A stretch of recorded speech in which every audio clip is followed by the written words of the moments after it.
Assalamualaikum warahmatullahi wabarakatuh. Innal hamdalillah wassalatu wassalamu ala Rasulillah wa ala alihi wa sahbihi wa man tabi'ahum bi ihsan ila yaumil qiyamah. Bapak dan Ibu yang semoga Allah rahmati dan Allah berkahi, alhamdulillah kita bersyukur kepada Allah atas seluruh kenikmatan yang Allah telah berikan kepada kita di dalam kehidupan kita. Keberuntungan yang paling besar adalah keberuntungan yang dimiliki oleh seorang hamba yang beriman ketika dia telah mendapati dirinya itu lemah dan rapuh, tetapi kita bersandar kepada zat yang sempurna dan zat yang perkasa. Siapapun mereka yang dalam kehidupan ini bersandar kepada harta dan kekuasaan, ataupun dia bersandar kepada nasab dan keturunan, maka dia tidak akan pernah beruntung, karena semua perkara itu tidak mampu melindungi dirinya, apalagi melindungi orang lain.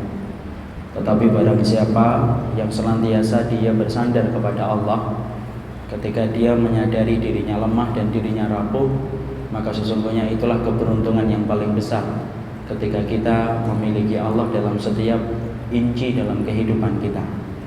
Semoga kita senantiasa mampu bersyukur atas semua kenikmatan yang Allah telah berikan. Dan yang paling penting di dalam kita bersyukur adalah bagaimana membereskan ibadah, menolong agama Allah ketika telah mendapatkan kesempurnaan nikmat hanya darinya. Semoga perjalanan ilmu kita adalah perjalanan ilmu yang menjadikan bukan hanya diri kita menjadi salih, tapi perjalanan ilmu kita adalah perjalanan ilmu yang menjadikan kita setelah mendapatkan riwayat kebenaran yang disampaikan oleh kitabullah dan sunnah, kita menjadi orang-orang yang setia untuk menolong agama Allah. Karena sesungguhnya bukan Allah yang membutuhkan kita, tetapi kitalah yang membutuhkan Allah, supaya kita ditolong oleh Allah ketika kita menolong Allah dalam kehidupan kita yang singkat dan kehidupan kita yang fana. Semoga ilmu-ilmu yang kita pelajari menjadikan kita siap untuk menolong agama Allah dalam setiap kondisi dan setiap keadaan.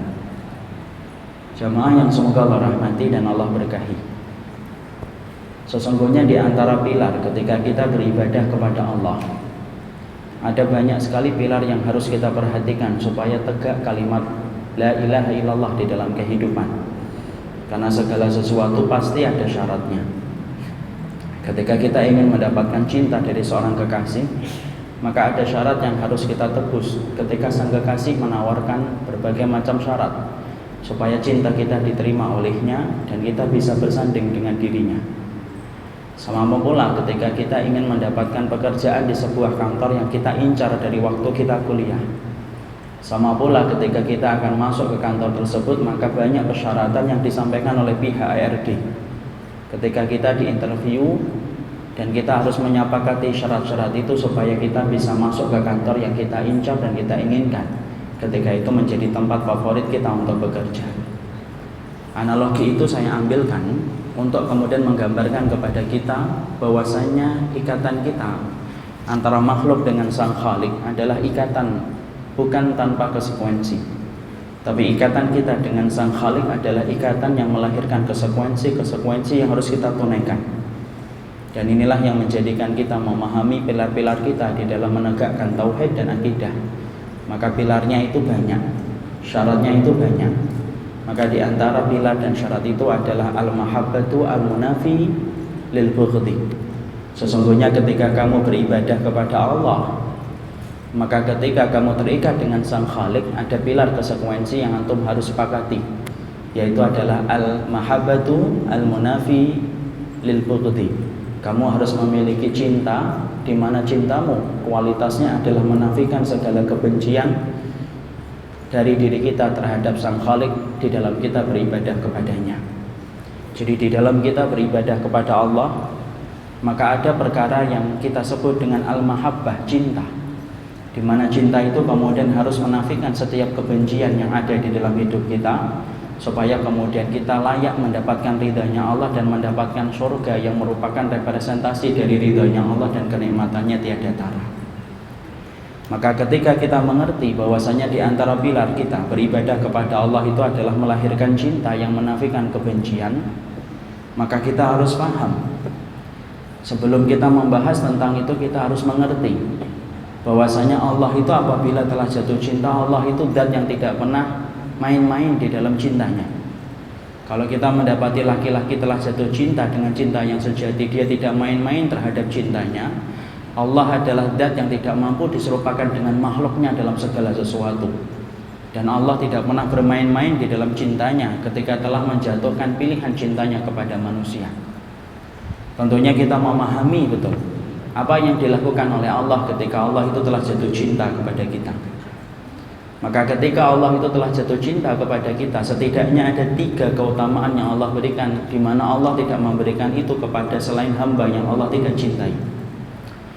Yang pertama adalah Allah akan menjaga hamba itu dalam setiap perkara yang Allah ridhai dan setiap perkara yang Allah cintai. Sebagaimana tercermin di dalam sebuah riwayat qudsi, dalam satu riwayat Bukhari ketika Rasulullah SAW menyampaikan sebuah hadis qudsi. Wa ma yazalu 'abdi yataqarrabu ilayya bi syai'in mimma aftaratu 'alaihi wa la yazalu 'abdi yataqarrabu ilayya bi syai'in mimma aftaratu 'alaihi hatta uhibbahu. Fa in kuntu ahbabtuhu kuntu sam'ahu alladhi yasma'u bihi wa basarahu alladhi yubsiru bihi wa yadahu alladhi yabtishu biha wa rijlahu allati yamshi 'alaiha wa la in sa'alani la utiyannahu wa la in ista'adani la uidhannahu. Allah kemudian berfirman di dalam hadis qudsi, kalau aku mendapati seorang hambaku telah beribadah kepada diriku, dia meramaikan hidupnya dengan perkara yang wajib dan meramaikan hidupnya dengan perkara yang sunnah, hatta uhibbahu, maka aku ini jatuh cinta kepadanya. Apa yang dilakukan oleh Rabb yang kita cintai ketika ia telah memiliki cinta kepada hambanya, ketika hamba itu meramaikan hidupnya dengan wajib dan yang sunnah. Allah melanjutkan perkataannya, fa in kuntu ahbabtuhu, maka ketika aku telah jatuh cinta kepadanya, kuntu sam'ahul ladzi yasma'u bihi, maka aku akan menjadi pendengarannya yang dipakai untuk mendengar. Maka aku akan menjadi matanya yang dipakai untuk melihat. Maka aku akan menjadi tangan dan kakinya yang dipakai untuk memegang dan dipakai untuk melangkah. Kalau dia meminta perlindungan kepada diriku, aku yang memberikan perlindungan itu, dan barang siapa yang kemudian meminta pertolongan itu, aku yang memberikan pertolongan itu. Di situ kita mendapati cindera mata yang pertama ketika kita, ana, anti, antum menjadi orang yang Allah cintai, maka sesungguhnya Allah menjadikan antum buta. Tapi bukan buta terhadap perkara-perkara yang kita lihat di dunia, tapi Allah jadikan kita buta terhadap perkara kemaksiatan dan dosa ketika Allah sudah cinta sama diri kita. Allah akan jadikan telinga kita tuli, tapi bukan tuli yang tidak bisa mendengar. Tuli, tidak bisa mendengarkan kesyirikan dan kekufuran, dan tidak bisa mendengarkan perkara yang dibenci oleh Allah. Dan Allah akan jadikan tangan dan kaki kita lumpuh, bukan lumpuh yang tidak bisa memegang dan lumpuh yang tidak bisa berjalan. Lumpuh. Kita tidak bisa datang kepada tempat-tempat yang dimarahi dan dimurkai oleh Allah, karena begitulah konsep Allah. Cintanya Allah itu berbanding lurus dengan perlindungan. Dan tidak ada perlindungan yang paling dibutuhkan makhluk kecuali adalah perlindungan dari segala perkara yang dibenci dan dimurkai olehnya. Dan ini diberikan oleh Allah, cindera mata ini hanya kepada orang yang Allah cintai. Yang kedua, orang yang telah diberikan oleh Allah rasa cintanya, itu juga termaktub di dalam hadis yang diriwayatkan oleh Imam Muslim. Ketika kemudian Rasulullah SAW bersabda, Innallaha idza ahabba 'abdan da'a Jibril faqala ya Jibril inni uhibbu fulana fahibbuhu fayuhibbuhu fayunadi fi ahli sama innallaha yuhibbu fulana fahibbuhu fayuhibbunahu wa yada'u lahul qabulu fil ardi. Rasulullah SAW menyampaikan tentang zat yang beliau cintai dengan segenap kalbu dan jiwanya beliau. Rasul bersabda, Allah itu kalau sudah jatuh cinta, Allah tidak diam. Allah panggil malaikat Jibril, di antara malaikat yang paling mulia, di antara malaikat-malaikat Allah yang bertebaran memenuhi rongga-rongga di langit. Allah panggil malaikat Jibril, ya Jibrilu, hei Jibril, inni uhibbu fulanan, aku telah jatuh cinta kepada fulan. Maka disebutkanlah nama orang yang Allah cintai dan disebutkan orang yang Allah ridhai. Maka Allah kemudian bukan hanya panggil malaikat Jibril, Allah kemudian katakan kepada malaikat Jibril, fahibbuhu, tolong ya Jibril, cintai dia sebagaimana aku mencintainya. Maka kemudian malaikat mencintai orang yang dicintai oleh Allah.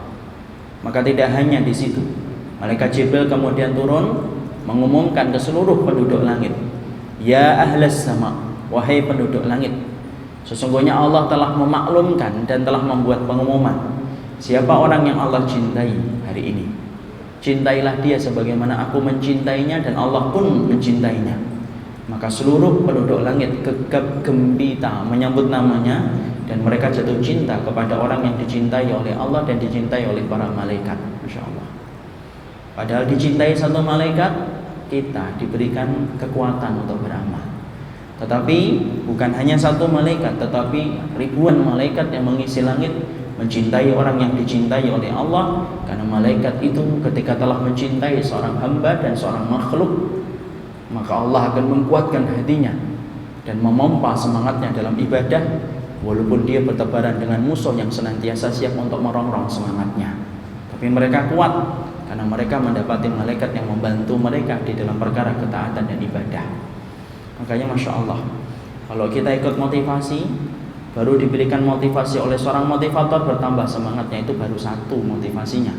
Terlebih lagi ketika kita diberikan motivasi oleh para malaikat, kita bisa bayangkan dan kita mampu kemudian mengerti kenapa orang yang dicintai oleh Allah itu dahsyat, ya karena mereka diberikan pertolongan oleh para malaikat.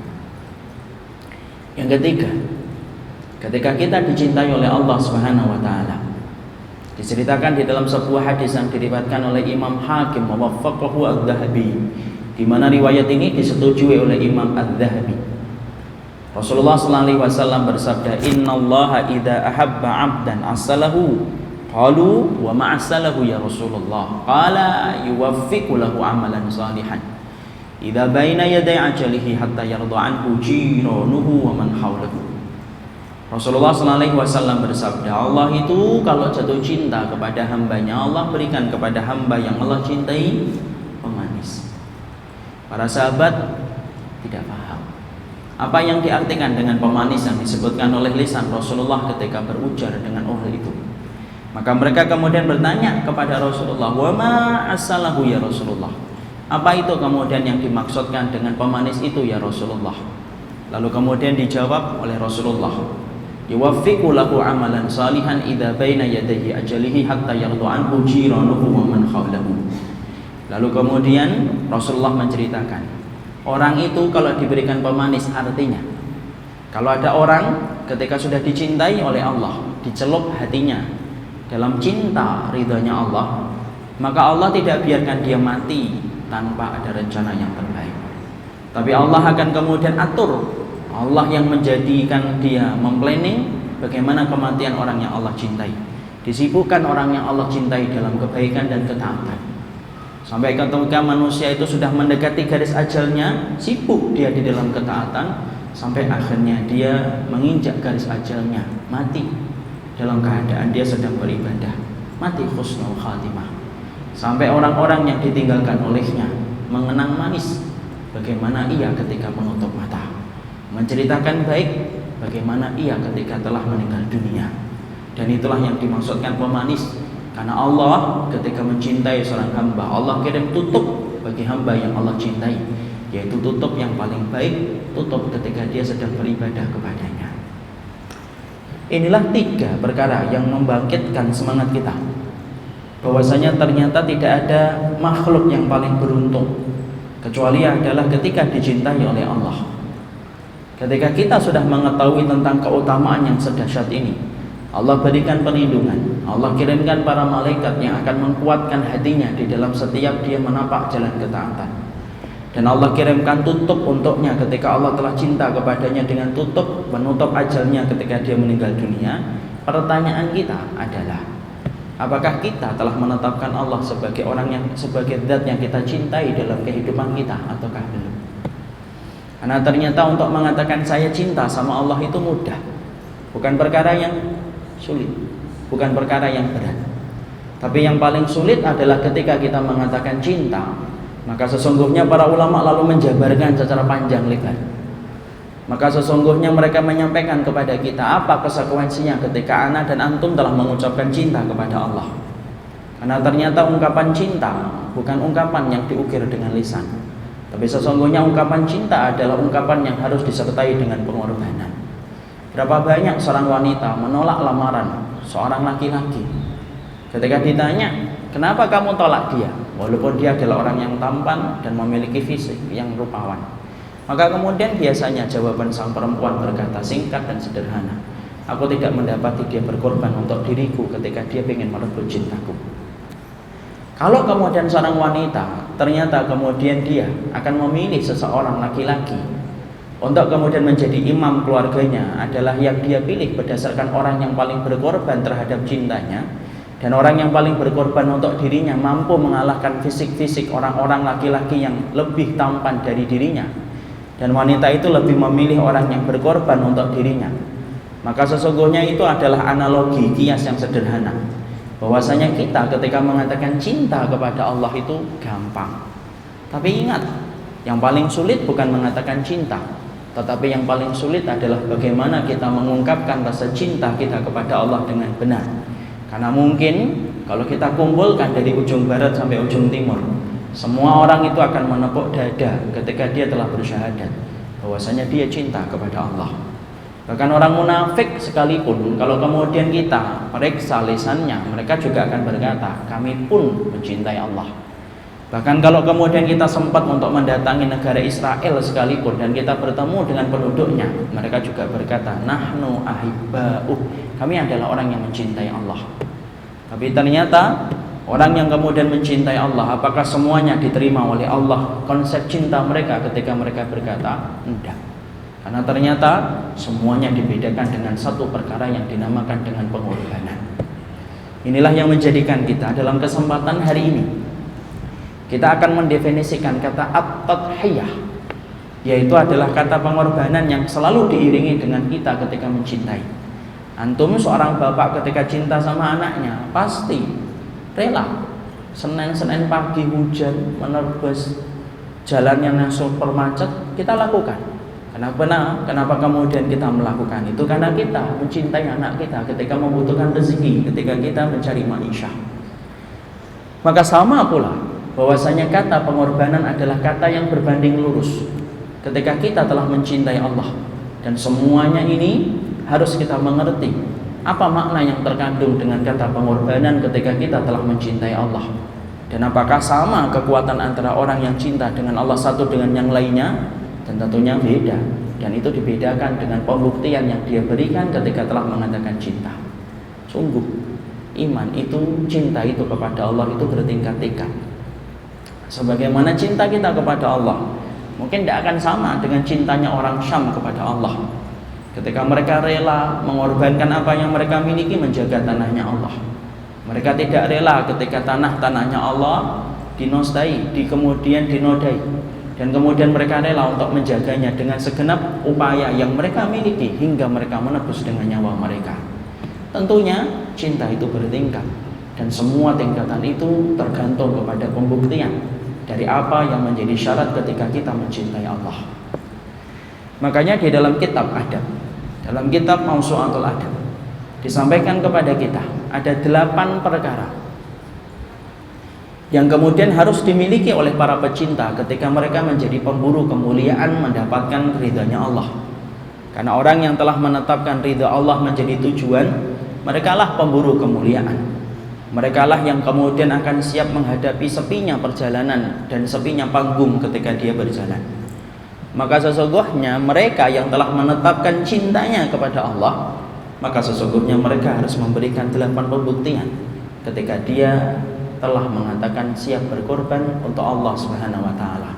Karena kata cinta berbanding lurus dengan pengorbanan, dan pengorbanan itu ada 8 perkara yang menjadi inti dari kekuatan kita ketika mencintai Allah Subhanahu wa taala.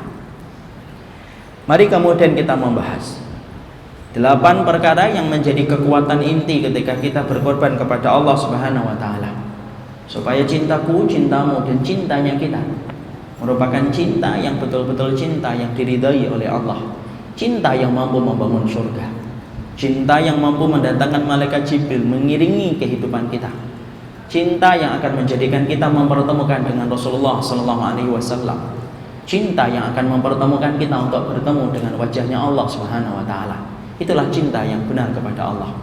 Cinta kita kepada istri tidak selalu akan menjadikan malaikat mencintai kita. Cinta kita kepada anak tidak selalu menjadikan kita akan bertemu dengan Rasulullah.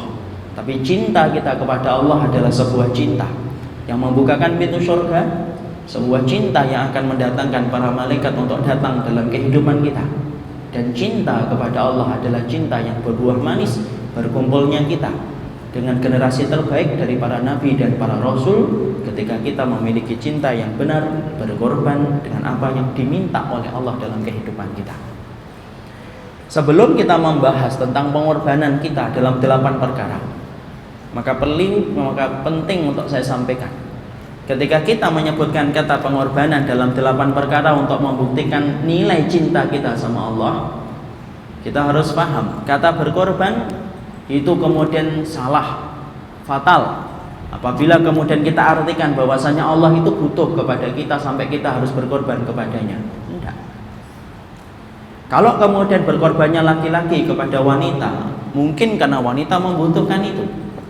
Tapi berkorbannya seorang makhluk kepada sang Khalik bukan karena Allah itu butuh.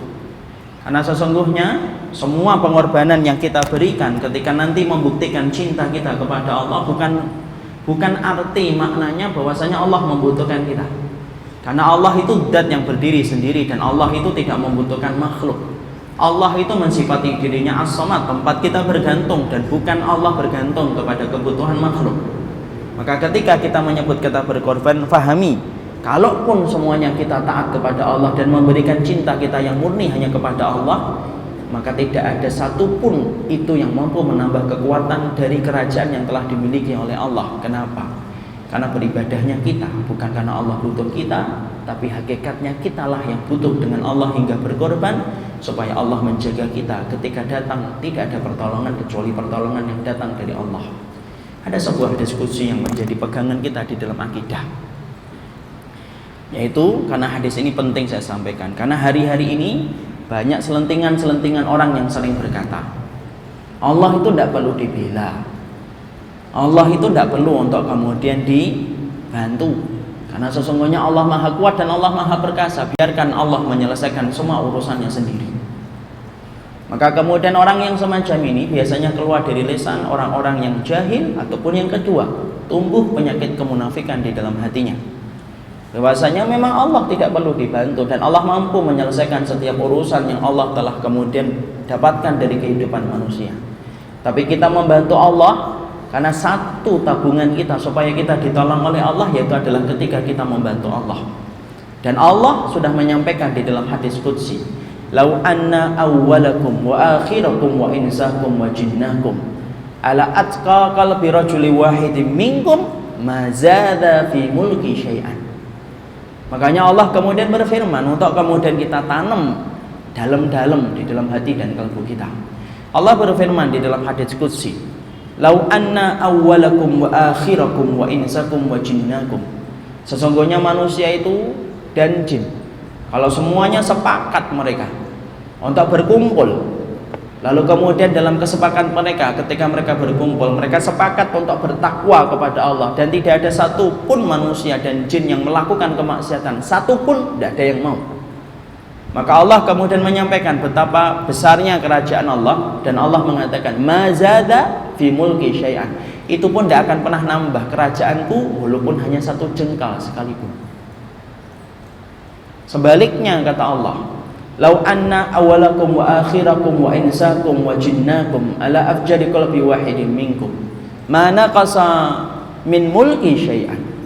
Sebaliknya kata Allah, kalaulah kemudian seluruh manusia dan jin sepakat untuk kumpul pada satu tempat, lalu mereka sepakat, ayo kita bermaksiat, tidak ada satupun di antara kita yang kemudian melakukan ketaatan dan ibadah, tidak ada satupun. Pokoknya kalau ada yang melakukan ibadah, kita perangi sampai mati.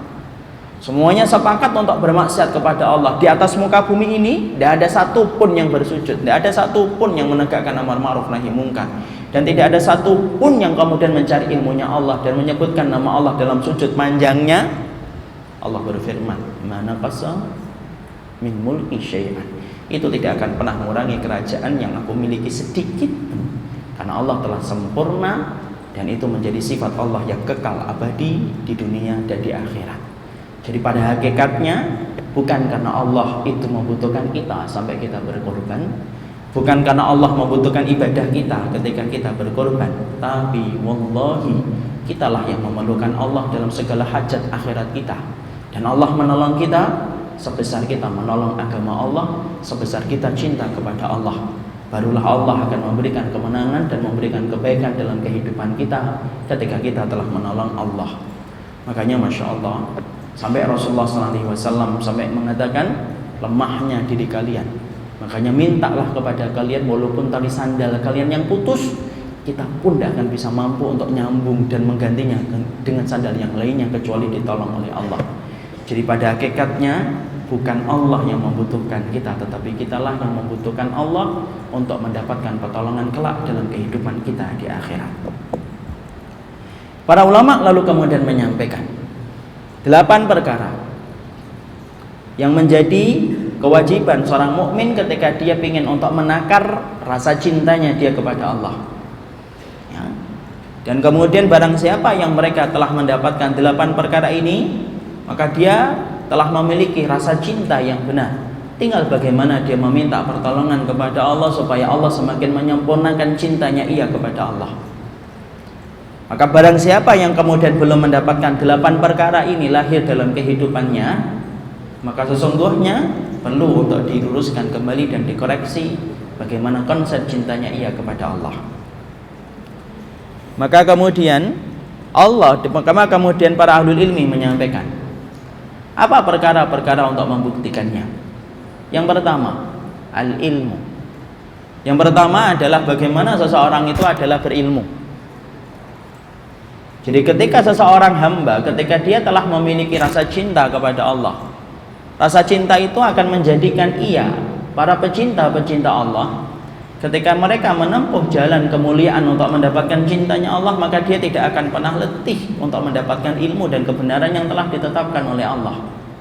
Tampilkan contoh yang gampang. Bukankah kita kalau sedang jatuh cinta kepada istri kita dan suami kita pertama kali ketika kita baru menikah, banyak perkara yang membuat kita penasaran tentang dirinya. Kita penasaran tentang makanan apa yang menjadi kesukaannya. Kita penasaran dengan barang-barang yang dia sukai. Kita mengamati makanan apa yang dia tidak sukai, dan pula mengamati makanan apa yang dia sukai. Bahkan terkadang ketika kita akan memberikan surprise, kita pelajari dulu kira-kira barang yang sering dia lihat itu apa, dan sering dia ungkapkan berkali-kali ketika dia belum mampu membelinya. Maka kemudian akhirnya tertarik untuk kemudian mengetahui tentang orang yang dia cintai. Maka kemudian sama halnya orang-orang yang kemudian mereka telah menetapkan rasa cintanya kepada Allah, yang pertama akan tergambar bagaimana kehidupannya menjadi orang yang tidak pernah lepas dari setiap ilmu yang telah disampaikan oleh Allah dan Rasul-Nya.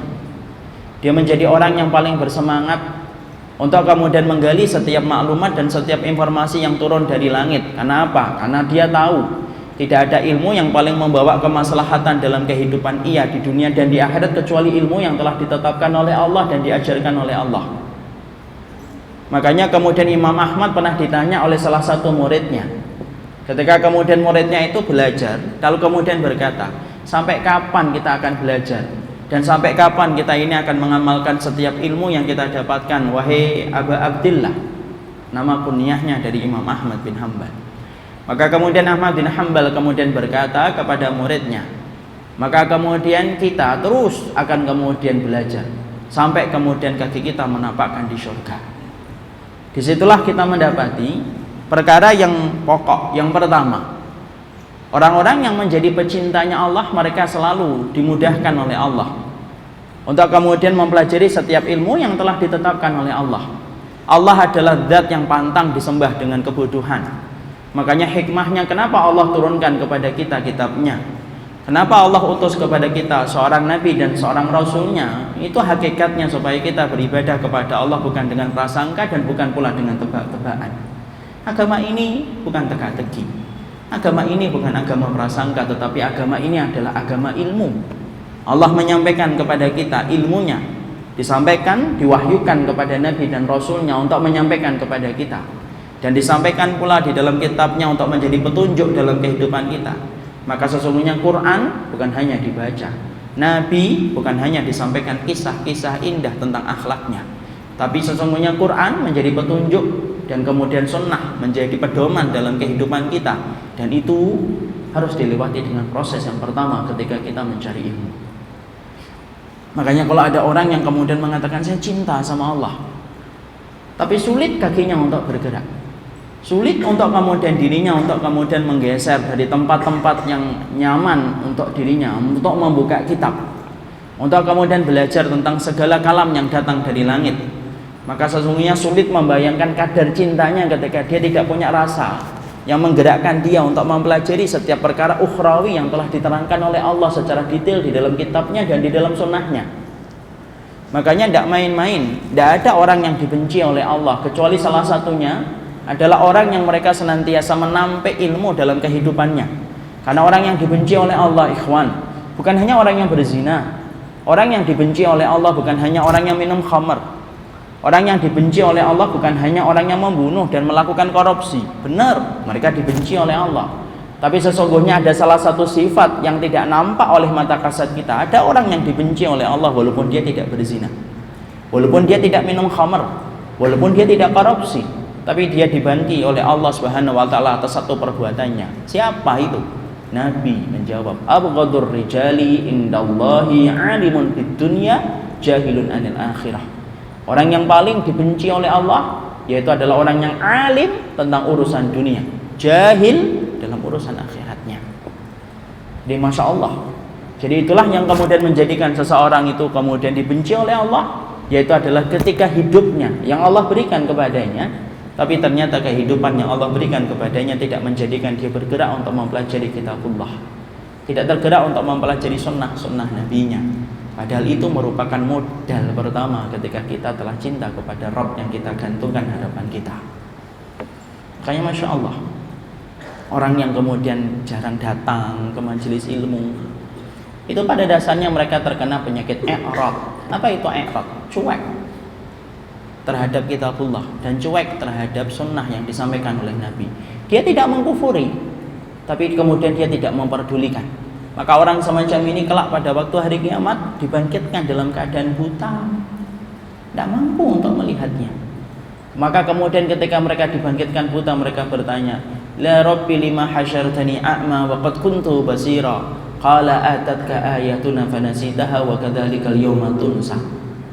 Maka perhatikan, maka ketika orang-orang yang dibangkitkan dalam keadaan buta di dalam surat Toha, maka kemudian mereka itu berkata, ya Allah, kenapa engkau bangkitkan kami dari kubur kami dalam keadaan kami ini buta, tidak mampu melihat.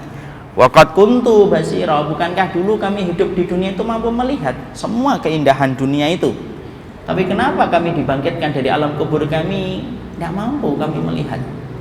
Maka kemudian Allah menjawabnya, atatka ayatuna, bukankah dulu datang ayat-ayat kami kepada dirimu, fanasitaha, kamu lupakan setiap ayat yang telah kami turunkan, wa kadzalikal yauma tunsa, dan sebagaimana kamu dulu melupakan ayat-ayat kami, hari ini kami melupakan kalian dalam pengadilan akhirat kami, insyaallah. Jadi kemudian itulah yang menjadi sebab kehinaan dalam kehidupan di akhirat, ketika orang kemudian tidak menampakkan bagaimana ketertarikan ia kepada kitabullah dan sunnah. Dan inilah yang disebut dengan penyakit i'rad, tidak peduli terhadap apapun yang datang dari kalam Rabbnya, dan tidak peduli dari apa yang datang dari kalam Rasulnya, dan tidak peduli tentang urusan-urusan akhiratnya. Senin sampai Jumat kerja, Sabtu dan Ahad melampiaskan hobinya, tapi tidak pernah sama sekali untuk menambah apa yang harus dia pahami tentang ayat Allah, tidak pernah tergerak sama sekali untuk mempelajari satu hadis yang datang dari nabinya, sampai berlalu satu pekan yang dia miliki tanpa punya ketertarikan kepada setiap keterangan ilmu yang disampaikan oleh langit dari arsy-Nya yang ketujuh. Maka itulah yang kemudian menjadikan Allah betul-betul membencinya.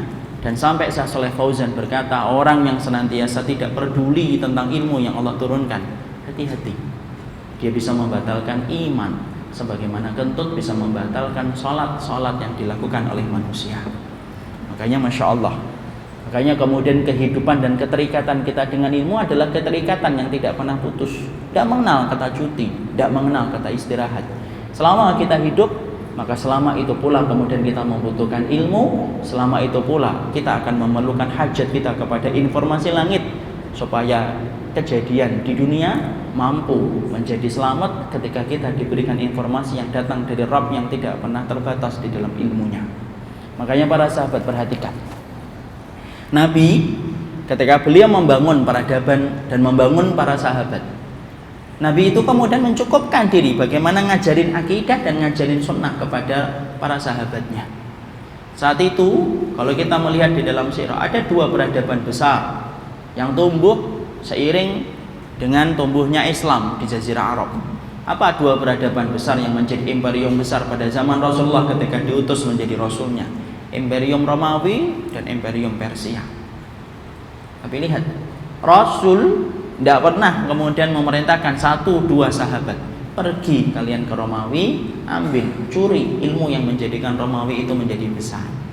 Nabi tidak pernah memerintahkan kemudian orang-orang Persia untuk orang-orang para sahabat pergi ke Persia, pergi kalian ke Persia, curi yang menjadikan orang Persia itu menjadi kuat dengan memiliki imperium yang besar. Nabi tidak pernah satupun sahabat yang diperintahkan untuk itu. Nabi fokus mengajarkan ilmu kepada para sahabat, menenteramkan dan menggores akidah yang benar dan iman kepada para sahabat.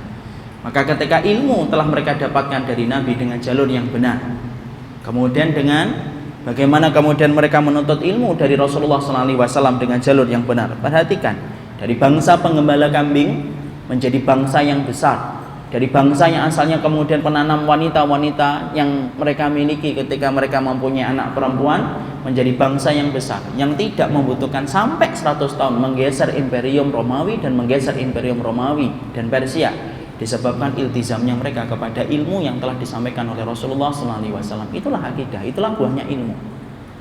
Makanya kalau ada orang hari ini, para cendekiawan sering berkata, orang muslimin itu harusnya belajar dari negeri-negeri barat supaya kita mampu untuk kemudian mencangkok dan supaya kita mampu mentransfer peradaban mereka untuk kita terjemahkan dalam peradaban kita supaya kita mengalami kemajuan sebagaimana mereka. Maka jawaban itu salah. Semakin kita meninggalkan ilmu, semakin kita akan terhina. Semakin kita meninggalkan kebenaran yang telah disampaikan oleh Allah dan mengikuti prasangka orang kafir dalam peradaban mereka, semakin kita hina. Dan tidak ada perkara yang menjadikan kita dimenangkan oleh Allah kecuali adalah ketika kita merujuk kepada ilmu yang telah disampaikan oleh Allah dan Rasulnya. Semua penyimpangan merusak kehidupan dan semua penyimpangan itu merusak kemenangan. Saya masih ingat betul. Kita ambilkan dua bukti. Yang pertama sirah, yang kedua dari kejadian yang pernah saya dapatkan di Suriah. Dalam sirah, kita mendapati dalam sirah, para sahabat pernah mereka keluar rel dari ilmu ketika merasa ujub dalam perang Hunain. Perang Hunain adalah perang besar, di mana jumlah kaum muslimin saat itu jauh lebih banyak daripada jumlah orang-orang kafirun. Maka ada salah satu sahabat yang kemudian secara tidak sadar, kemudian dia berkata, keluar dari ilmu yang disampaikan Nabi supaya tawadhu di dalam mereka itu berjuang di jalan Allah. Maka salah satu sahabat itu berkata, lan nughlab hadzal yaum likasratina. Tidak mungkin kita kalah karena jumlah kita yang sudah terlalu banyak. Tidak mungkin kita kalah. Perkataan ini menunjukkan apa? Rasa kesombongan yang muncul disebabkan keluar dari sunnah yang diajarkan Nabi supaya mereka tawadhu dan berserah tawakal kepada Allah. Ketika ada perkataan itu yang terdengar oleh Nabi, fasyaqqa dzalika 'alan nabi, maka sesungguhnya perkataan itu membuat Rasulullah itu berat ketika mendengarkan kalimat itu. Apa yang terjadi? Allah membalik keadaan. Allah timpakan kekalahan pada perang Hunain untuk memberikan pelajaran bahwasanya ternyata setiap kemaksiatan ketika telah keluar dari rel ilmu yang telah disampaikan Nabi, maka itulah yang menyebabkan kemenangan terlambat dan tertunda bagi kaum muslimin selama mereka tidak yakin dengan ilmu yang telah diturunkan oleh Allah dari arsy yang ketujuh. Nah, di situ kita mendapati dalam perang Hunain memberikan pelajaran penting. Kalau satu kata ketika sudah keluar dari sunnah, satu kata saja, ternyata kemudian menyebabkan Allah menahan kemenangan itu dan menimpakan kekalahan untuk menjadi pelajaran, Bagaimana kalau kita melihat kemaksiatan ketika kita tidak mendapatkan ilmu, sampai rusak kehidupan kita ketika tidak mendapatkan cahaya yang disampaikan oleh Allah dan Rasul-Nya. Yang kedua, ini sebuah kisah nyata yang saya dapatkan ketika kita diberikan izin oleh Allah bertugas di kemanusiaan di waktu di Suriah. Ketika kita kemudian sedang menerjemahkan para dokter, datang pasien satu persatu. Pasca serangan biasanya banyak korban. Ada yang datang menemani kemudian salah satu di antara orang-orang yang kemudian mereka temani. Ketika kemudian kita sembari menunggu sang dokter untuk ngobatin, maka ada salah satu di antara mereka yang bercerita. Apa ceritanya? Ustaz tahu, di sini ada orang yang bernama Abu Umar. Abu Umar ini merupakan komandan di daerah ini dan dia cukup terkenal. Kami akan memberikan nama kepadanya adalah Khalid bin Walid fi hadzal asr. Kami itu akan memberikan nama kepada beliau itu Khalid bin Walidnya zaman ini. Kenapa? Karena sesungguhnya setiap pasukan yang di bawah kepemimpinan beliau menang, gemilang, mutlak, dan rata-rata menang dan tidak pernah mengalami kekalahan. Itulah kemudian pasukan Abu Umar. Kemudian beliau cerita, antum tahu apa yang menjadikan setiap pasukan yang dipimpin oleh kemudian Abu Umar itu selalu menang mutlak di mana-mana? Karena kemudian kami melihat kesolihan Abu Umar. Yang pertama, yang kedua, beliau selalu meletakkan bagaimana mensolihkan pasukannya sebelum bertempur, dan beliau selalu mengingatkan pasukannya, mendekatlah kepada Allah, maka Allah yang akan memberikan kemenangan dan kemudahan ketika kita telah mendekat kepada Allah. Begitulah sampai hampir mereka menamakan dengan laqab, nama julukan Khalid bin Walidnya orang Suriah. Sampai kemudian Allah membalikkan satu perkara yang menjadi pelajaran bagi anak, bagi beliau yang menyampaikan, dan insya Allah mungkin bagi kita. Yaitu adalah ketika beliau bercerita, tiba-tiba kemudian ada satu perkara di mana beliau mendapatkan permintaan untuk menjaga satu kampung, karena ada satu kampung yang akan diserang orang-orang Nusairiyah. Kampung itu bocor informasinya bahwasanya kampung itu akan diserang oleh orang-orangnya Bashar Assad. Maka kemudian mereka meminta pertolongan kepada Abu Umar supaya Abu Umar untuk menjaga kampung itu, supaya melindungi kampung itu dari segala macam kekejaman dan kezaliman pasukan Bashar Assad. Maka kemudian menyanggupi Abu Umar permintaan tersebut untuk menjaga kampung supaya kemudian tetap terjaga kehormatannya dan tidak terzalimi oleh pasukannya Bashar Assad. Maka kemudian sebagaimana kebiasaan harusnya Abu Umar itu mengumpulkan pasukannya, menyampaikan kalimat-kalimat taujihat, ruhiyah untuk membersihkan pasukannya, memberikan motivasi kepada mereka untuk beribadah kepada Allah, mendekatkan kepada Allah, banyak berzikir sebelum peperangan itu terjadi. Tapi khusus dalam masalah itu Abu Umar tidak mengkondisikan sebagaimana kebiasaan dia sebelum-sebelumnya. Sampai ada di antara pasukan-pasukan Abu Umar itu agak kaget, kok tumben ya kita nggak dikumpulkan, tumben banget kita tidak dikondisikan untuk mendekat kepada Allah, tumben sekali kita tidak diperintahkan untuk kemudian mendekat sedekat-dekatnya kepada Allah, padahal kita sebentar lagi kita kemudian akan berjuang dan akan menjaga kampung dari serangan orang-orang Bashar Assad. Mereka akhirnya ada yang berani untuk menyampaikan langsung kepada Abu Umar. Ketika disampaikan kepada Abu Umar, maka kemudian Abu Umar diberitahukan kepadanya, kenapa ya kita besok akan berjuang menjaga satu kampung dari serangan pasukannya Bashar Assad, tapi kenapa kita tidak kemudian dikondisikan sebagaimana engkau mengkondisikan pasukan-pasukan kita untuk mendekat kepada Allah pada peperangan-peperangan sebelumnya? Kok hari ini berbeda? Saat itu Abu Umar sedang makan salatoh, sambal ala orang Syam, yaitu tomat dipotong-potong, kemudian dikasih cuka, dikasih kecap. Itulah sambalnya orang Syam ala kadarnya. Tengah perang sulit mendapatkan makanan yang bergizi. Maka kemudian beliau sambil makan sambal itu kemudian dia berkata, "Godan sanagzu kemana kulus salatoh." Jawaban beliau semacam itu. Lah tenang, besok kita akan perang sebagaimana kita makan sambal ini. Karena yang saya dengarkan pasukan yang nanti dikirim oleh Bashar Assad itu pasukannya sedikit, gampang banget kita mengalahkan mereka, kecil, dan kita mengalahkan mereka sebagaimana kita makan sambal hari ini, Masya Allah. Maka kemudian akhirnya pasukannya ketika mendengar komandannya sudah ngomong kayak gitu, mereka pun percaya. Sudah, besok peperangannya bukan peperangan yang besar, peperangannya kecil, tidak usah terlalu kemudian kita memikirkannya. Tapi tahukah apa yang terjadi? Hari-hari berikutnya terjadi. Dan ketika kemudian betul-betul terjadi, apa yang kemudian terjadi? Maka kemudian ternyata pasukannya Abu Umar itu kalah. Karena ternyata pasukan Basar Asad itu ditopang dengan pasukan-pasukan berikutnya yang tidak diketahui oleh kemudian komandan Abu Umar ini. Apa yang terjadi? Separuh pasukannya Abu Umar meninggal dunia, dan semoga Allah menerima amal mereka. Sebagian menjadi tawanan dan sebagian kecil menyelamatkan diri untuk menyusun kekuatan kembali. Salah satunya adalah Abu Umar. Maka setelah beliau selamat, beliau menyatakan penyesalannya. Akhirnya orang-orang Suriah tidak lagi memberikan nama dia dengan Abu Khalid bin Walid, tapi akhirnya mereka teringat gara-gara Abu Umar menyepelekan tentang masalah peperangan untuk bersandar sama Allah. Ketika menyamakan peperangan itu dengan sebagaimana sambal, maka mereka tidak lagi memanggil dengan Abu Umar, tapi mereka panggil dengan Abu Salatah, bapaknya sambal. Kenapa? Untuk memberikan pelajaran, memberikan faedah, dan memberikan ibrah. Ternyata yang menjadikan kita dimenangkan oleh Allah itu adalah bukan karena kekuatan kita semata, tapi kekuatan yang menjadikan kita dimenangkan oleh Allah, kekuatan fisik yang ditopang dengan kekuatan iman. Dan iman itu tidak menjadi benar kecuali ditopang dengan ilmu yang benar, yang merujuk kepada Nabi dan para sahabat ridwanullah alaihim. Jadi disinilah kita memahami sesungguhnya cinta kita kepada Allah itu akan nampak. Bagaimana orang itu menikmati perjalanan dia ketika mencari ilmu.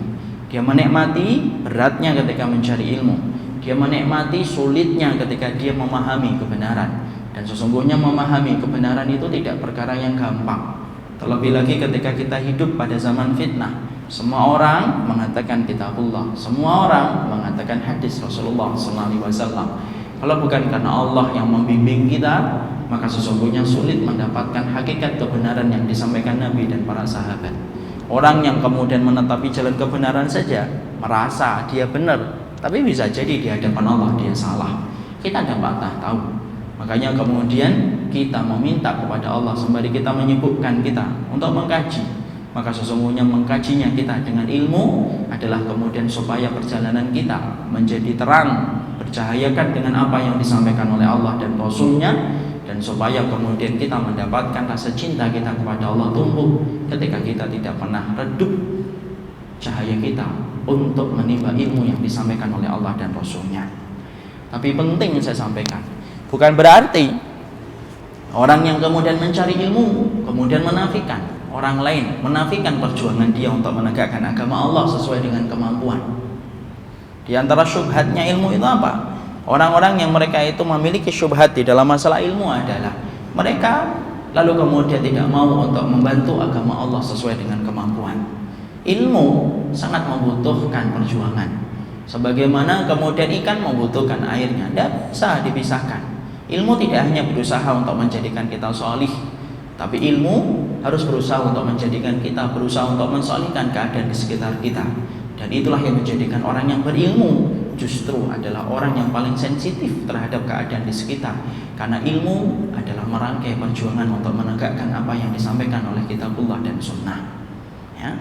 Makanya pantas kalau kemudian Syekhul Islam Imam Ibnu Taimiyah berkata di dalam Majmu' Fatawa beliau, maka Syekhul Islam Ibnu Taimiyah kemudian mengatakan agama ini tidak akan tegak kecuali dengan dua perkara. Salah satu di antara dua fondasi ini hilang keimanan dan hilang keislaman secara sempurna. Apa dua porsi yang selalu dibutuhkan di dalam kita menjalankan agama Allah? Beliau berkata, Kitabul Hadi wa Sayfin Nasir. Dua perkara yang dibutuhkan ketika kita kemudian menegakkan agama Allah, kata Syekhul Islam Ibnu Taimiyah, itu ada dua. Yang pertama yaitu adalah Kitabul Hadi. Kita kemudian memerlukan kitab, ilmu, hadi yang memberikan petunjuk. Tapi bukan hanya ilmu yang memberikan petunjuk, tapi kita memerlukan yaitu adalah Sayfin Nasir, pedang yang melindungi kekuatan yang memberikan perlindungan atas kebenaran, supaya kebenaran itu mampu terlindungi oleh kemudian kekuatan yang hak ketika dia mendapatkan hambatan dan mendapatkan rintangan. Orang yang berilmu tetapi dia tidak memiliki sayfin nasir, tidak memiliki kekuatan yang melindungi ilmu itu, maka dia seakan-akan menjadi macan di tengah kebun binatang. Dia akan pernah melahirkan rasa takut bagi orang-orang kafir. Kenapa? Karena ilmunya tidak diiringi dengan pelindungnya untuk memberikan perlindungan kepada ilmu. Tapi kalau ada orang yang punya ilmu, orang punya kekuatan, tetapi dia tidak memiliki ilmu yang benar, maka fatal. Dia layaknya preman yang merusak. Dia bisa mengkafirkan setiap orang. Dia bisa membunuh setiap muslim dengan gampang. Dia bisa merusak kehidupan masyarakat yang sudah tertata. Kenapa? Dia punya kekuatan tetapi dia tidak memiliki ilmu. Makanya betul kata Syekhul Islam Ibnu Taimiyah, dua perkara itu saling berkaitan dan tidak terpisah. Pertama, Kitabul Hadi, ilmu yang benar yang memberikan petunjuk. Yang kedua, yaitu adalah pedang dan kekuatan yang memberikan perlindungan kepada ilmu, supaya kebenaran tidak gampang dilecehkan dan kebenaran tidak gampang untuk dibuang di parit-parit yang hina dalam kehidupan. Inilah yang menjadikan kita harus paham, berilmu tanpa putus. Karena ilmu adalah imam dalam kehidupan, dan sesungguhnya tidak ada komandan dalam kehidupan kita kecuali adalah ilmu. Beruntung orang yang menyibukkan dirinya dengan ilmu, apapun semua masalah dalam kehidupan kita terjawab dengan ilmu yang telah ditentukan oleh kitabullah dan sunnah. Yang kedua, di antara perkara yang menunjukkan kepada kita, yaitu adalah bagaimana kemudian kita ketika mencintai Allah. Para ulama menerangkan yang kedua. Yang kedua adalah mendahulukan perkataan Allah dan perkataan Rasulnya dalam setiap perkara yang dia dampakkan, dalam setiap perkara yang dia miliki. Jadi setelah dia berilmu, fungsinya ilmu itu apa? Yaitu adalah menjadikan perkataan Allah menjadi penentu dalam setiap pertanyaan yang kita temukan dalam kehidupan. Imam dalam kehidupan ilmu. Dan ketika orang telah jatuh cinta kepada Allah, maka dia tidak pernah mendahulukan kecuali adalah perkataan Allah dan perkataan Rasul dalam setiap lini kehidupan yang dia jumpai dalam hidupnya. Dia bersama-sama dengan ilmu. Dia mendahulukan perkataan Allah dan Rasulnya sebagaimana dalam surat Al-Hujurat. Ya ayyuhalladzina amanu la tuqaddimu baina yadayillahi wa rasulih. Wahai orang yang beriman, janganlah kamu kemudian mendahulukan apa yang dikatakan oleh Allah dan Rasulnya. Disitulah kemudian kita memahami konsekuensi ilmu yang kedua, yaitu adalah menjadikan kita senantiasa bersandar kepada perkataan Allah dan perkataan Rasulnya. Tidak ada yang boleh untuk menggantikan apa yang telah disampaikan oleh Allah dan Rasulnya, dan jangan pernah mengganti apapun yang telah ditetapkan oleh Allah dan Rasulnya di dalam syariatnya. Inilah kenikmatan besar dalam hidup. Allah yang menurunkan syariatnya, dan syariat Allah itu syariat paripurna yang tidak ada celah dan tidak ada aib dalam setiap syariatnya Allah. Kalau manusia ketika membuat satu perkara yang mereka rumuskan, manusia kalau membuat satu perkara yang mereka sepakati, mungkin pintar tapi belum tentu dia bijaksana. Mungkin dia bijaksana tetapi mungkin dia tidak pintar. Mungkin dia pintar dan bijaksana tapi belum tentu di situ ada kasih sayang. Itulah manusia ketika membuat satu perkara yang mereka sepakati, selalu tidak pernah lepas dari cacat dan celah. Makanya relevansinya tidak pernah bertahan lama. Coba kita perhatikan ketetapan yang disepakati manusia, relevansinya tidak pernah bertahan lama. Tapi beda dengan Allah. Allah itu ketika menetapkan syariatnya bersumber kepada kitabnya dan bersumber kepada sunnah nabinya. Allah itu Rahman, Allah itu Rahim, Allah itu Alim, Allah itu Aziz, Allah itu kemudian adalah Al-Alim. Maka semua kesempurnaan yang dimiliki oleh Allah, keluarlah ilmunya Allah. Ilmu Allah itulah yang termaktub di dalam kitabnya menjadi syariat dalam kehidupan kita, imam dalam kehidupan kita, komandan dalam hidupnya kita. Makanya orang yang kemudian ketika mereka beriman kepada Rabbnya, tetapi kemudian mereka tidak mendahulukan perkataan Allah dan Rasulnya, berarti dia membuang satu perkara nikmat yang paling besar dan mereka gantikan dengan sesuatu yang tidak ada nikmatnya. Persis dengan orang Yahudi. Orang Yahudi itu adalah orang yang mengganti kenikmatan besar yang Allah berikan dengan sesuatu yang remeh. Perhatikan sejarahnya orang Yahudi. Orang Yahudi adalah satu bangsa yang Allah berikan banyak kelebihan. Tidak ada satu kaum yang paling banyak nabinya dan paling banyak rasulnya kecuali adalah Yahudi. Dan tidak ada satu kaum yang Allah berikan kemudahan-kemudahan dalam kehidupan mereka kecuali Yahudi. Dibandingkan dengan para sahabat itu banyak diuji oleh Allah. Tapi justru para sahabat itu dicintai oleh Allah. Orang Yahudi sampai kemudahan yang Allah berikan kepada mereka itu apa? Allah berikan kepada mereka itu kemudahan di dalam mereka itu mendapatkan makanan. Allah berikan kepada mereka manna wassalwa. Manna itu acar buah. Salwa yaitu adalah daging burung. Perhatikan, Allah sudah jadikan mereka orang-orang Yahudi itu mendapatkan manna wassalwa. Mereka gampang mendapatkan buah yang tinggal mereka petik. Setiap mereka melewati kebun-kebun, maka kebun itu berbuah. Dan mereka mendapati setiap ada burung, maka burung itu menjadi jinak. Gampang untuk diambil, gampang untuk disembelih, gampang untuk dikonsumsi. Itu Yahudi. Kemudahannya luar biasa. Bandingkan dengan sahabat. Sahabat itu kalau kita merujuk kepada perkataan Abdullah bin Abi Aufa, Abdullah bin Abi Aufa itu berkata, kunna na'kulul jarrat sab'a ghazawatin. Kami dulu para sahabat ketika kami itu bersama-sama Nabi ngelewatin 7 peperangan, tidak ada yang kami makan kecuali adalah belalang. Lihat, indah banget. Karena Allah ingin betul-betul muji para sahabat untuk betul-betul layak dicintai oleh mereka. Kalau Yahudi, Allah berikan kemudahan. Sampai masalah daging burung itu mendekat, jinak, tidak ada yang lari ketika dikejar. Mereka jinak, mereka mendekat kepada Yahudi, mereka kemudian sembelih dan mereka jadikan itu makanan. Ditambah lagi dengan manna, buah-buahan yang random setiap mereka melewati kebun. Tapi lihat orang Yahudi sudah mendapatkan kenikmatan yang semacam ini, kemudian orang Yahudi itu berkata apa? Orang Yahudi itu berkata, ya Musa, wa id qultum ya Musa lan nasbiru ala ta'amin wahidin fad'u lana rabbaka yukhrij lana mimma tumbitul ardu min baqliha wa qissaiha wa fumiha wa adasiha wa basaliha.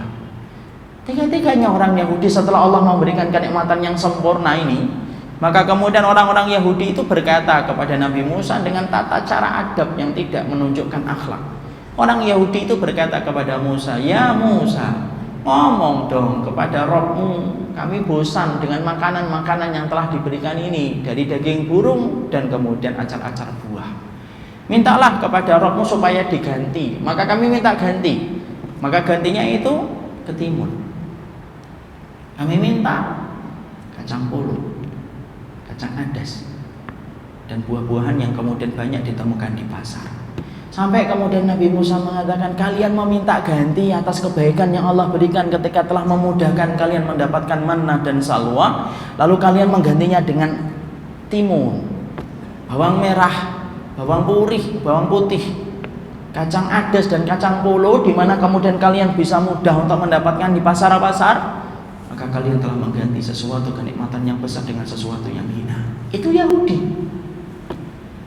Orang mukmin kalau kemudian mereka telah mendapati Allah telah menetapkan kitabullah dan sunnah, harusnya kita ini mendapatkan kenikmatan yang besar.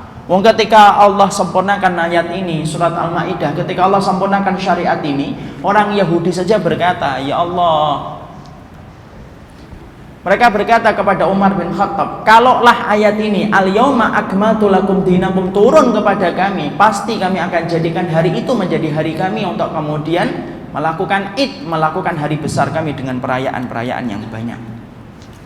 Tapi ternyata banyak muslim yang Allah telah turunkan kepadanya kitabullah dan sunnah, tapi ternyata apa yang terjadi? Mereka menggantinya dengan sesuatu yang lebih hina daripada kitabullah dan sunnah.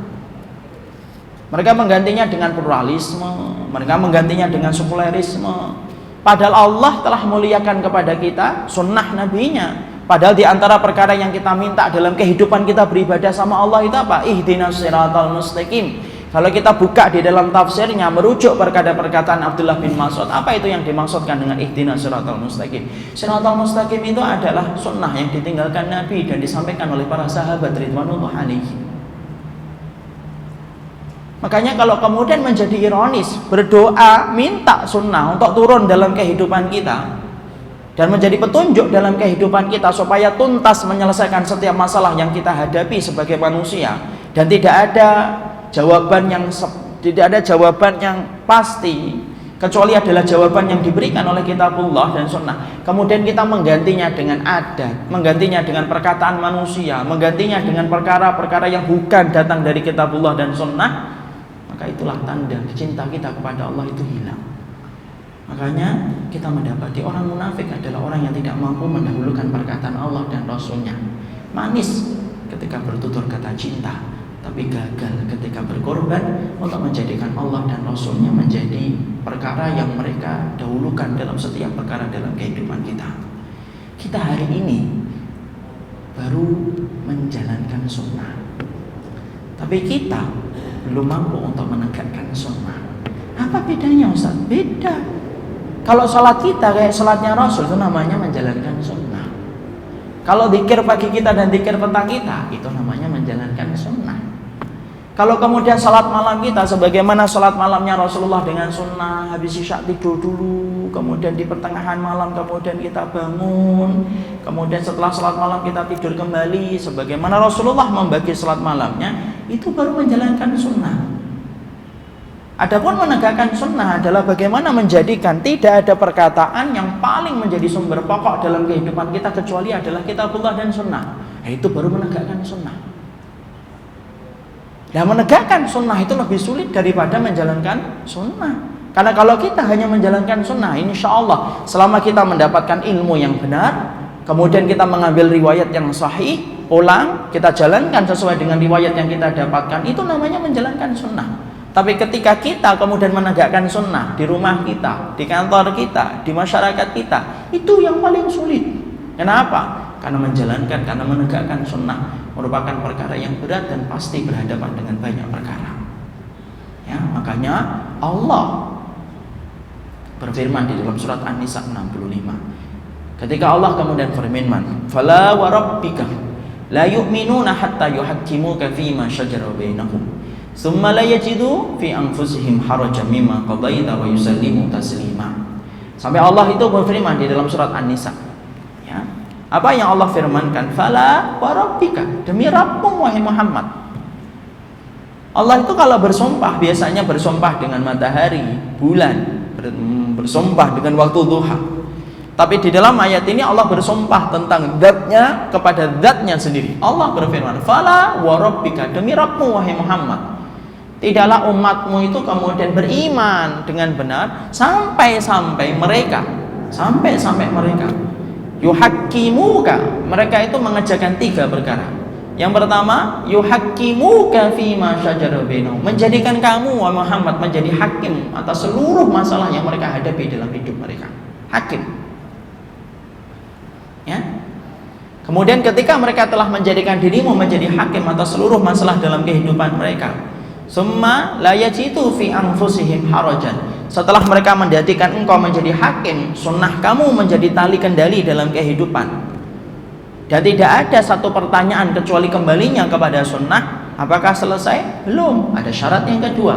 Summa la yajidu fi anfusihim, kamu tidak dapatkan di dalam hati mereka itu rasa berat hati terhadap semua perkara yang telah kamu tetapkan dan kamu putuskan. Wa yusallimu taslima, setelah mereka tidak merasa berat hati, ada syarat yang ketiga, mereka pasrah menyerahkan semua keputusan hidupnya kepada apa yang telah kamu tetapkan. Itu namanya menegakkan sunnah. Dan kita hari ini baru kemudian tertatih pelan-pelan dengan sabar.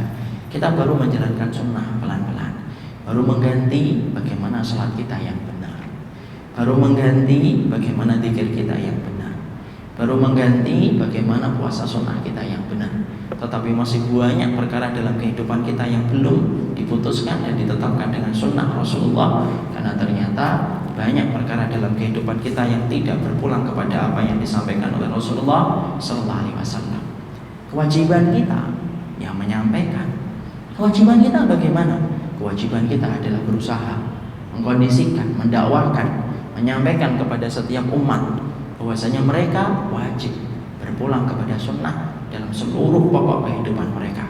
Bukan hanya pulang kepada sunnah ketika ngurus waris, bukan hanya sunnah ketika ngurus masalah hutang, tapi semuanya muamalah kita. Bagaimana kemudian kita bermuamalah, bagaimana kemudian kita bertetangga, bagaimana kemudian kita mengurus setiap lini kehidupan kita. Maka kembalikanlah kepada kitabullah dan sunnah, karena orang yang cinta kepada Allah, mereka selalu mendahulukan kitabullah dan sunnah dalam kehidupan mereka. Kalau belum mampu Ustaz, jangan pernah berhenti untuk membawa Jangan pernah berhenti untuk menyampaikan. Karena bisa jadi kita yang menyampaikan, anak cucu kita yang akan merasakan nikmatnya hidup di bawah naungan kembali kitabullah dan sunnah. Kita ibu dan bapak, umrah yang sesuai dengan sunnah aja terasa nikmat bagi orang yang sudah ngaji. Orang yang sudah ngaji itu sering ngomong gini, Masya Allah ya, dibandingkan dulu ketika saya belum mendapatkan ilmunya, sekarang sunnah itu kalau kemudian saya umrah kalau sesuai dengan sunnah kok nikmat banget rasanya. Itu baru umrah, belum seluruh perkara dalam kehidupan ya. Jadi Masya Allah, disitulah kita akan merasakan nikmatnya. Betul, pandangan kita terjaga kalau semuanya sudah kembali kepada kitabullah dan sunnah. Kita lihat hari ini contoh lagi, saya ambilkan contoh Syam Pak dan Ibu, memang porak-poranda, tapi tahukah kita di antara keistimewaan orang-orang Syam itu hari ini apa? Mereka itu sudah mulai menjalankan, menegakkan sunnah dalam kehidupan mereka. Kita nyari wanita yang tidak menutup aurat di Suriah itu susah. Sebulan saya di sana tidak pernah menemukan wanita yang membuka aurat. Sebulan di sana. Padahal ketika selesai, kemudian kita mau pulang lewat Turki, Masya Allah, dari perbatasan sampai naik pesawat semuanya membuka aurat, kecuali yang tua-tua. Orang Turki itu biasanya pakai jilbab kalau sudah tua. Tapi kita doakan semoga mereka cepat mendapatkan hidayah. Tapi di situ kita mendapati apa? Masya Allah, luar biasa. Di sana kalau kita di Suriah, ada nggak orang kemudian pakai riba? Tidak ada pakai riba di sana. Uang seadanya, tapi kan ada sistem riba di sana. Aman di sana. Semua uang itu barokah di sana, walaupun hanya $1, $2, walaupun 1 lira, 2 lira, tapi semuanya barokah. Kenapa? Uang di sana tidak tersentuh dengan riba. Kalau di sini minimal uang kita pernah tersentuh dengan muamalah riba, dan kita terkena cipratan dari ribanya. Ketika kita di sana, tidak ada kita jumpai laki-laki dan perempuan berduaan gitu, tidak ada. Semuanya dalam kondisi indah. Tidak ada laki-laki dan perempuan berduaan kecuali apa? Itulah suaminya dan itulah istrinya. Tidak ada yang kemudian sampai pegangan tangan masih abigi, tidak ada. Semuanya dalam kondisi ketika mereka itu dalam kondisi betul-betul ngerti. Bahkan hal-hal yang membuat saya kagum di sana itu, saya pernah tanya kepada beberapa ikhwan yang di sana. Orangnya tampan-tampan, soli-soli, putih-putih. Orang Suriah itu kan putih-putih. Beda dengan orang Indonesia, Ustaz, ya beda banget insya Allah. Beda banget dengan orang Indonesia. Mereka putih-putih, bersih, matanya mereka biru. Sebagian dari mereka viral, sebagian hitam. Pernah saya nanya ke beberapa ikhwan di sana, kenapa sih kalian itu sudah 33, 34 dan nikah-nikah? Saya ngomong, lima ta'akhartum fi zawaj. Lima ta'akhartum fi zawaj. Hal hunaka nisa allati lam tarda nafsaha an tatazawwaj biha? Bika? Memang ada ya perempuan di sini yang menolak antum ini, segagah-gagah ini antum ini. Pada antum 32, 33, 34. Kalau Indonesia belum menikah mungkin banyak sebabnya, mungkin kurang tinggi, biasanya kan gitu. Kalau di sana rata-rata mereka fisiknya baik. Jawabannya itu luar biasa. Gemeter saya dengar jawabannya. Mereka berkata gini, kami ini tidak ingin untuk kemudian terlambat nikah, ya akhi. Kami itu maunya nikah, tapi apalah daya. Setiap kami mengetuk pintu, para gadis-gadis yang ingin kami jadikan istri, para gadis itu menjawab, buktikan dulu cinta kalian kepada Allah. Kalau kemudian kalian sudah membuktikan cinta kalian kepada Allah, datang ke sini, lamar kami akan terima kalian. Masya Allah. Itulah Masya Allah. Itulah diantara hebatnya kehidupan masyarakat di sana. Makanya pantas kalau kemudian kita dapati khilafah kembali berdiri di mana? Di tanah Syam. Nanti Imam Mahdi muncul kembali, Ustaz? Iya. Berapa lama dia akan kemudian memimpin dunia? 70 tahun dengan ketentraman. Kembali tegak kitabullah dan sunnah. Kita tidak pernah ngerti apakah kita sempat untuk melihat itu ataukah tidak. Tapi kita yakin dengan iman munculnya Imam Mahdi itu pasti. Dan di mana tempatnya? Tempatnya itu adalah di Syam. Makanya dalam sebuah hadis diterangkan, Rasulullah SAW bersabda, "Ra'aitu amudal kitab, untuzi'a tahta wisadati. Fantahaitu fattaba'tu basari." Maka kemudian Rasulullah itu pernah bersabda, aku ini pernah tidur, kemudian aku bermimpi dalam tidurku. Ya, mimpinya Nabi ini adalah bagian dari wahyu. Maka kemudian ketika aku bermimpi, dalam mimpiku itu aku melihat satu persatu pancang diambil dari tempat tidurku. Pancang tersebut di atasnya kitabullah, ditanam oleh Allah pada satu daerah, ditanam oleh Allah pada satu daerah. Nabi bersabda, fattaba'tu basari, aku melihat, aku ngikutin kemana pancang-pancang itu ditanamkan oleh Allah. Kenapa? Itulah pancang kemenangan. Aku mengikutinya. Fantahaitu basari, aku mendapati pancang yang terakhir yang ditancapkan oleh Allah. Itu ditancapkan oleh Allah di tanah Syam. Itu menunjukkan pusat kemenangan Islam di akhir zaman. Maaf, bukan di Bekasi, bukan pula di Jakarta, tapi puncak kemenangan Islam nanti adalah terjadi di kota Syam. Dan hari ini kita sudah merasakan nikmatnya, betul. Bagaimana kemudian ketika menjalankan kitabullah dan sunnah. Jadi disitulah kita memahami yang kedua. Orang kalau jatuh cinta kepada Allah, nampak dia mendahulukan kitabullah dan sunnah, tidak mendahulukan perkataan siapapun. Perkataan siapapun tidak ada yang boleh menggantikan perkataan Allah. Kalau perkataan sahabat aja tidak bisa menggantikan perkataan Allah dan Rasulullah, apalagi perkataan orang kafir, apalagi pemikiran orang kafir, apalagi pemikiran orang yang belajar dari orang kafir. Tidak bisa menggeser apa yang telah ditetapkan oleh Allah dan Rasulnya. Lihatlah dialognya antara Ibnu Abbas dengan para sahabat dalam masalah haji. Maka kemudian sebagian para sahabat berkata, qala Abu Bakar. Sebagian para sahabat mengatakan, qala Umar bin Khattab. Kemudian Ibnu Abbas berkata, qala Rasulullah. Berkata kembali, qala Abu Bakar, qala Umar. Berkata Ibnu Abbas kembali, qala Rasulullah. Dijawab lagi, qala Abu Bakar, qala Umar. Ibnu Abbas, sahabat yang paling kecil di antara para sahabat yang lainnya, marah dan berkata, yusyak an tatanazal alaikum hijaratan minas sama, aqulu qaula Rasul wa taqulu qaula Abi Bakar wa Umar. Saya khawatir ini turun kepada kita, turun hujan dari batu dari langit, disebabkan saya ngomong perkataan Rasul, tapi kalian itu ngomong perkataan Abu Bakar dan perkataan Umar. Kita perhatikan dalam dalil ini, kalau Abu Bakar dan Umar saja tidak bisa menggantikan perkataan Rasul, apalagi peninggalan kolonial Belanda, apalagi perkataan nenek moyang kita, apalagi perkataan kata orang kebanyakan, tidak bisa menggantikan. Kenapa? Ana dan antum ketika cinta sama Allah, tidak ada yang paling menyibukkan pikiran kita kecuali mendahulukan perkataan Allah dan perkataan Rasulnya. Kalau orang jatuh cinta, yang difikirkan itu perkataan orang yang dia cintai, statusnya dia paling, ya, kemana aja kemudian diperhatikan.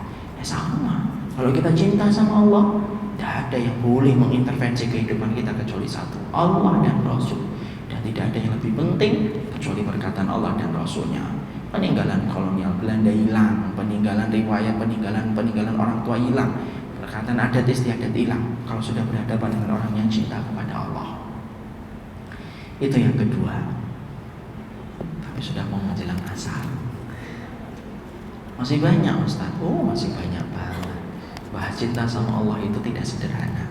Itulah arti pengorbanan kita. Di situ masih ada ghirah. Nah, ini sebenarnya itu intinya di ghirah ini. Ini ghirah yang akan kita harus bahas harusnya. Tapi apalah daya, waktu jualan yang membatasi kita dan pertemuan kita. Kita baru bahas dulu. Kalau cintamu benar, rajutlah kehidupanmu dengan ilmu. Yang kedua, kalau kita ilmunya benar, tidak ada yang boleh untuk kita dahulukan kecuali perkataan Allah dan Rasul.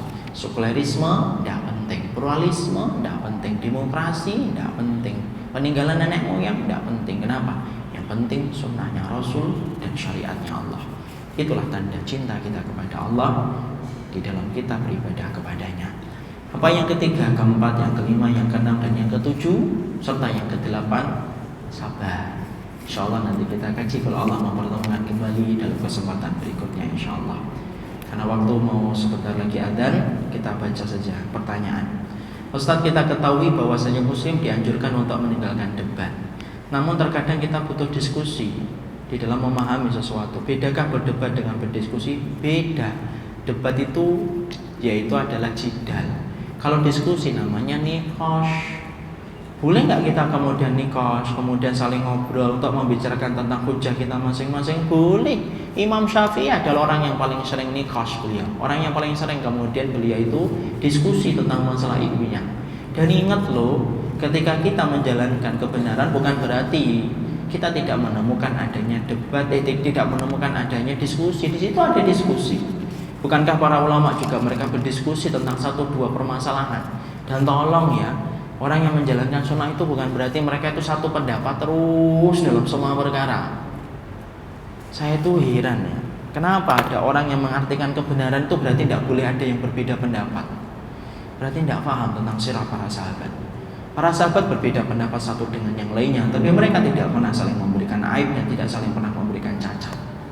Ya, makanya Imam Sun'ani berkata dalam kitab Subulus Salam, karena sahabatu idza kana fis safar yasumuna ba'dhum yaftiruna ba'dhum yajma'una ba'dhum wa yutimmuna ba'dhum wa la yu'ibu ba'dhum ba'dhum.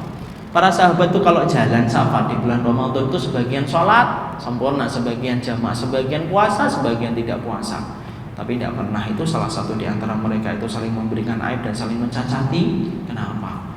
Karena ternyata kita mendapati, menjalani, merintis jalan di atas sunnah bukan berarti kita tidak mendapati perbedaan. Ada perbedaan. Yang membedakan kita dengan orang-orang khawarij itu apa? Satu, kamu berakhlak. Karena orang khawarij ketika mereka mendapati sesuatu yang berbeda, sikap mereka cuma dua.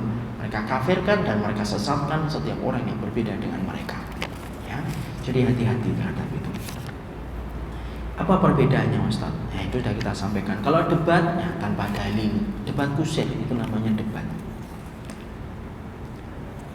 Ustaz, ada sebagian orang yang mengatakan bahwasanya Islam jaya jika kita memperbaiki tauhid dulu bersama.